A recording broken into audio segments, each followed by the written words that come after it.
पूरी तरह से ऑटोमेटेड मेट्रो, जिसको हम बोलचाल की भाषा में ड्राइवरलेस मेट्रो भी कहते हैं, इसका उद्घाटन करने का अवसर मिला। ये दिखाता है कि भारत कितनी तेजी से स्मार्ट सिस्टम की तरफ आगे बढ़ रहा है। आज नेशनल कॉमन मोबिलिटी कार्ड, इससे भी दिल्ली मेट्रो जुड़ रही है। पिछले साल अहमदाबाद से इसकी शुरुआत हुई थी। आज इसका विस्तार दिल्ली मेट्रो की एयरपोर्ट एक्सप्रेस लाइन में हो रहा है। आज का यह आयोजन अर्बन डेवलपमेंट को अर्बन रेडी और फ्यूचर रेडी करने का प्रयास है। साथियों, भविष्य की जरूरतों के लिए देश को आज तैयार करना, आज काम करना, ये गवर्नेंस का अहम दायित्व है। लेकिन कुछ दशक पहले जब शहरीकरण, अर्बनाइजेशन का असर और अर्बनाइजेशन का भविष्य दोनों ही बिल्कुल साफ था, उस समय एक अलग ही रवैया देश ने देखा।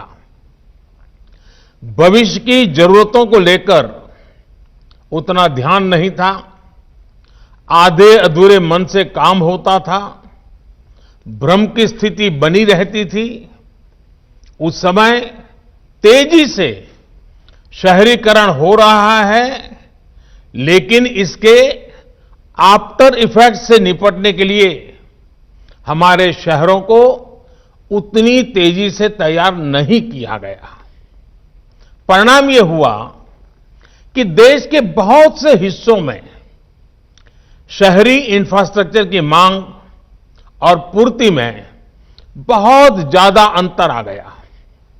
साथियों, इस सोच से अलग आधुनिक सोच ये कहती है, शहरीकरण को चुनौती न मानकर एक अवसर की तरह इस्तेमाल किया जाए। एक ऐसा अवसर जिसमें हम देश में बेहतर इंफ्रास्ट्रक्चर बना सकते हैं, एक ऐसा अवसर जिसमें हम ईज ऑफ लिविंग बढ़ा सकते हैं। सोच का ये अंतर शहरीकरण के हर आयाम में दिखता है। देश में मेट्रो रेल का निर्माण भी इसका एक उदाहरण है। दिल्ली में ही मेट्रो की चर्चा बरसों तक चली, लेकिन पहली मेट्रो चली अटल जी के प्रयासों से। यहां तो मेट्रो सर्विस के इतने एक्सपर्ट्स इस कार्यक्रम में जुड़े हैं, वो भी इसे भली भांति जानते हैं कि मेट्रो निर्माण की क्या स्थिति थी।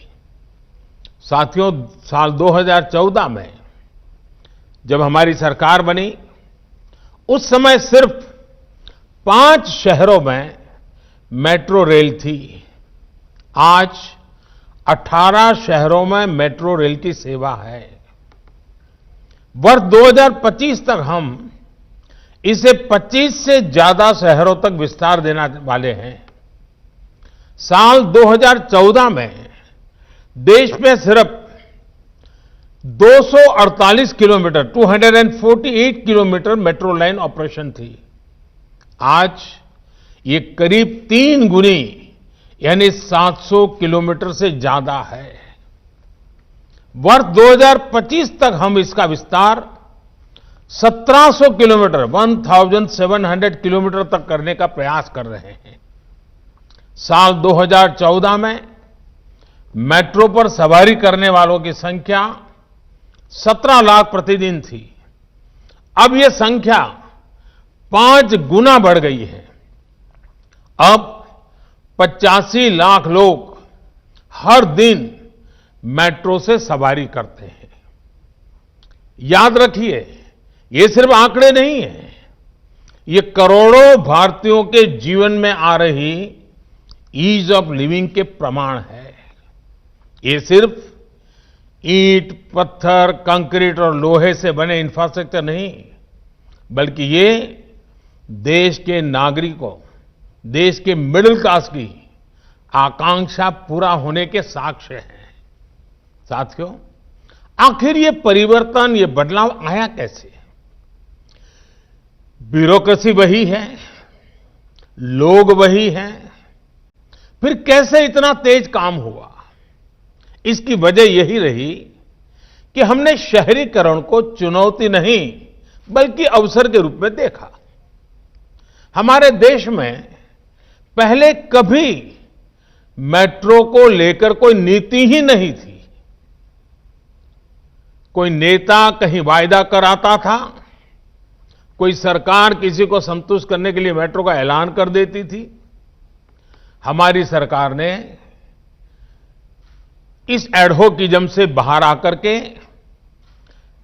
मेट्रो के संबंध में पॉलिसी भी बनाई और उसे चौतरफा रणनीति के साथ लागू भी किया। हमने जोर दिया स्थानीय मांग के हिसाब से काम करने पर। हमने जोर दिया स्थानीय मानकों को बढ़ावा देने पर। हमने जोर दिया मेक इन इंडिया के ज्यादा से ज्यादा विस्तार पर। हमने जोर दिया आधुनिक टेक्नोलॉजी के उपयोग पर। साथियों, आप में से अधिकांश लोग ये जानते हैं कि देश के अलग अलग शहरों की अलग अलग आवश्यकताएं, अलग अलग आकांक्षाएं और अलग अलग चुनौतियां होती हैं। अगर हम एक ही फिक्स मॉडल बनाकर मेट्रो रेल का संचालन करते तो तेजी से विस्तार संभव ही नहीं था।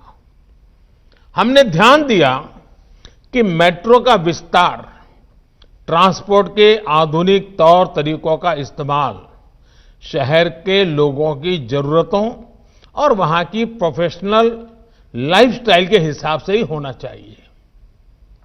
यही वजह है कि अलग अलग शहरों में अलग अलग तरह ही अलग अलग प्रकार की मेट्रो रेल पर काम हो रहा है। मैं आपको कुछ उदाहरण देता हूं। आरआरटीएस यानी regional rapid transit system, Delhi Meerut RRTS का शानदार मॉडल दिल्ली और मेरठ की दूरी को घटाकर 1 घंटे से भी कम कर देगा। मेट्रो लाइट उन शहरों में जहां यात्री संख्या कम है, वहां मेट्रो लाइट वर्जन पर काम हो रहा है। ये सामान्य मेट्रो की 40% लागत से ही तैयार हो जाती है।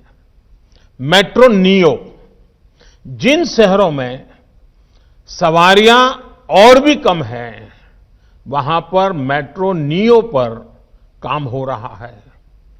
ये सामान्य मेट्रो की 25% लागत से ही तैयार हो जाती है। इसी तरह है वाटर मेट्रो।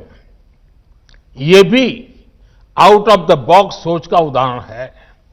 जिन शहरों में बड़ी वाटर बॉडी हैं, वहां के लिए अब वाटर मेट्रो पर काम किया जा रहा है। इससे शहरों को बेहतर कनेक्टिविटी के साथ ही उनके पास मौजूद द्वीपों के लोगों को लास्ट माइल कनेक्टिविटी का लाभ मिल सकेगा। कोची में यह काम तेजी से चल रहा है। और साथियों, हमें यह भी ध्यान रखना है कि मेट्रो आज सिर्फ सुविधा संपन्न पब्लिक ट्रांसपोर्ट का माध्यम भर नहीं है, ये प्रदूषण कम करने का भी बहुत बड़ा जरिया है। मेट्रो नेटवर्क के कारण सड़क से हजारों वाहन कम हुए हैं, जो प्रदूषण का और जाम का कारण बनते थे। साथियों, मेट्रो सर्विसेज के विस्तार के लिए मेक इन इंडिया भी उतना ही महत्वपूर्ण है। मेक इन इंडिया से लागत कम होती है, विदेशी मुद्रा बचती है और देश में ही लोगों को ज्यादा से ज्यादा रोजगार मिलता है। रोलिंग स्टॉक के मानकीकरण से जहां भारतीय मैन्युफैक्चरर्स को फायदा हुआ है, वहीं हर कोच की लागत अब 12 करोड़ से घटकर 8 करोड़ पहुंच गई है।